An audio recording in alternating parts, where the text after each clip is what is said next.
الحمد لله رب العالمين حمد الشاكرين والصلاة والسلام على خير البرية محمد وآل الطيبين الطاهرين أما بعد فصل في الموانع. المانع من الإرث أربع: الرق وافرا كان أو ناقصا، والقتل الذي يتعلق به وجوب القصاص أو الكفارة. گزشتہ نشست میں ہم نے ورثاء کے درمیان ترکے کی تقسیم کو پڑھا کہ کس ترتیب سے ترکہ ان کے درمیان تقسیم ہوگا. آج کی نشست میں موانع ارث پڑھیں گے. موانع معنی کی جمع ہے اور یہاں سے وہ معنی مراد ہے جس سے کوئی وارث بننے کی اہلیت ہی سے نکل جائے اور یہ سبب اس کے اپنے اندر ہوتا ہے. مطلب محرومیت کا سبب وہ خود بنتا ہے. ایک دوسری قسم حجب جو ہم آگے پڑھیں گے جس سے وارث کے میراث میں کمی ہوتی ہے یا بالکل میراث سے محروم ہو جاتا ہے، وہاں سبب کوئی دوسرا وارث بنتا ہے. جیسے میت کا پوتا کے میت کے بیٹے کی موجودگی میں محروم ہو جاتا ہے، یہاں میراث سے محرومیت کا سبب پوتا خود نہیں بنا بلکہ دوسرے وارث یعنی بیٹے کی موجودگی کی بنا پر میراث سے محروم ہوا. اور کسی دوسرے کے سبب سے جو میراث سے محروم ہوتا ہے اس پر عام طور پر محجوب کا اطلاق ہوتا ہے، اور جو اپنے کسی سبب سے میراث سے محروم ہو گیا اس پر محروم کا اطلاق ہوتا ہے. محجوب پر محروم کا بھی اطلاق ہوتا ہے لیکن محروم پر محجوب کا اطلاق نہیں ہوتا. تو یہاں سے ہم وہ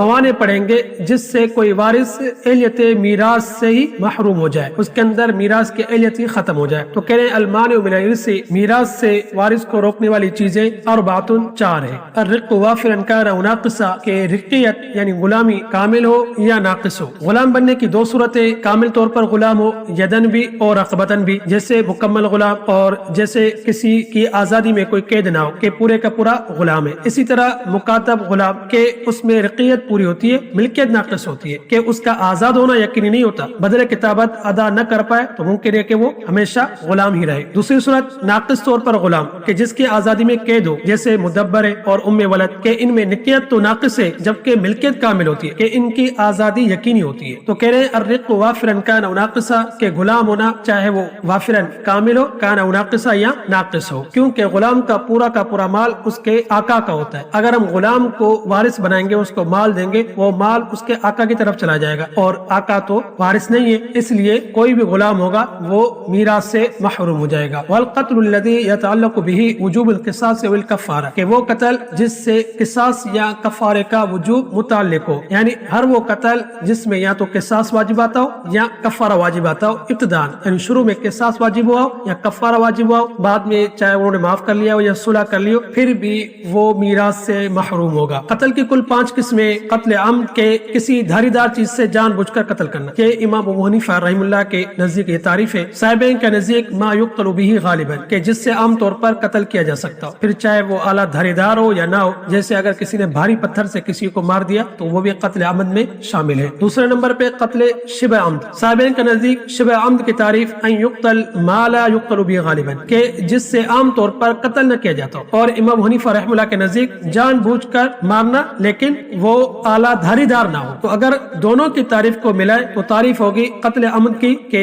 کسی دھاری دار چیز سے جان بوجھ کر قتل کرنا یا جس سے غالباً قتل کیا جاتا ہو، اور شبہ عمد میں کہ ایسی چیز سے جان بوجھ کر قتل کرنا جو دھاری دار نہ ہو یا جس سے عام طور پر قتل نہ کیا جاتا ہو. تیسری قسم قتل خطا، کہ اس کی 2 قسمیں: خطا فی العمل یا خطا فی القصد، کہ شکار کا قصد کر کے تیر پھینکا اور کسی شخص کو لگ گیا اور وہ مر گیا، اور خطا فی القصد کہ کسی انسان کو شکار سمجھ کر تیر مارا جس سے وہ مر گیا. چوتھی قسم ہے قتل جاری مجرا خطا، یعنی جو خطا کے قائم مقام ہو، مثلا ایک شخص سونے کی حالت میں 7 سوئے بچے پر چڑھ جائے جس سے بچہ مر جائے، یا کوئی نیچے ہو اور دوسرا اس پر گر جائے اور اس سے وہ مر جائے. پانچویں قسم قتل بالسبب، یعنی آدمی بذات خود تو قتل نہ کرے لیکن کسی کو قتل کرنے کا سبب بن جائے، جیسے کسی نے غیر کی زمین میں گڑھا کھودا، اس میں پھر کوئی گر جائے اور مر جائے. پہلی قسم میں تو قصاص واجب ہوگا جس کی وجہ سے میراث سے محروم ہو گیا. بقیہ دوسری، تیسری، چوتھی قسم میں کفارہ اور دیت بھی واجب ہوگی. تو ان صورتوں میں کفارے کے وجوب کی وجہ سے وہ میراث سے محروم ہو جائے گا. لہذا ان شروع کی 4 صورتوں میں میراث سے محروم ہوگا، اور آخری صورت یعنی قتل بالسبب میں نہ قصاص ہے نہ کفارہ ہے، وہ شخص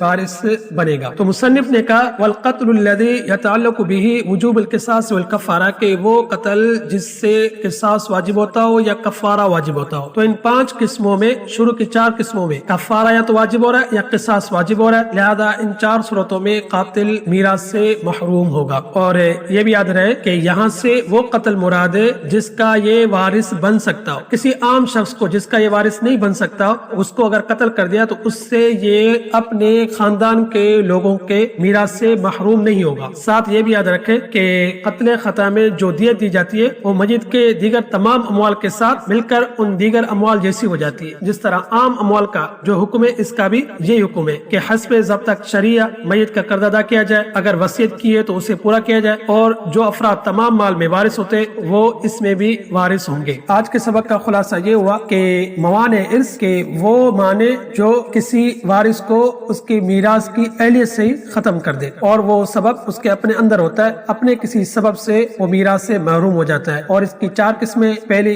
رقیت پڑی کہ چاہے رقیت کامل ہو یا ناقص ہو، یعنی کسی بھی صورت میں اگر وہ غلام ہے تو وہ میراث سے محروم ہوگا، یا یہ کہ وہ قاتل ہو، اس شخص کا قاتل ہو جس کا یہ وارث بن سکتا ہو. اور قتل کی 5 قسموں میں سے پہلی 4 قسمیں یعنی قتل عمد، قتل شبہ عمد، قتل خطا، قتل جاری مجرا خطا، یہ چاروں میں سے کوئی ایک پائی گئی تو وہ میراث سے محروم ہو جائے گا، جس کو مختصراً مصنف نے یہ کہا جس سے قصاص یا کفارہ واجب ہوتا ہو. پہلی 4 میں سے پہلی میں قصاص واجب ہوتا ہے اور بقیہ 3 میں کفارہ واجب ہوتا ہے، لہذا ایسا شخص وہ وارث نہیں بنے گا. آج کے نشست کو یہیں پہ ختم کرتے ہیں. باخر دعوانا الحمدللہ.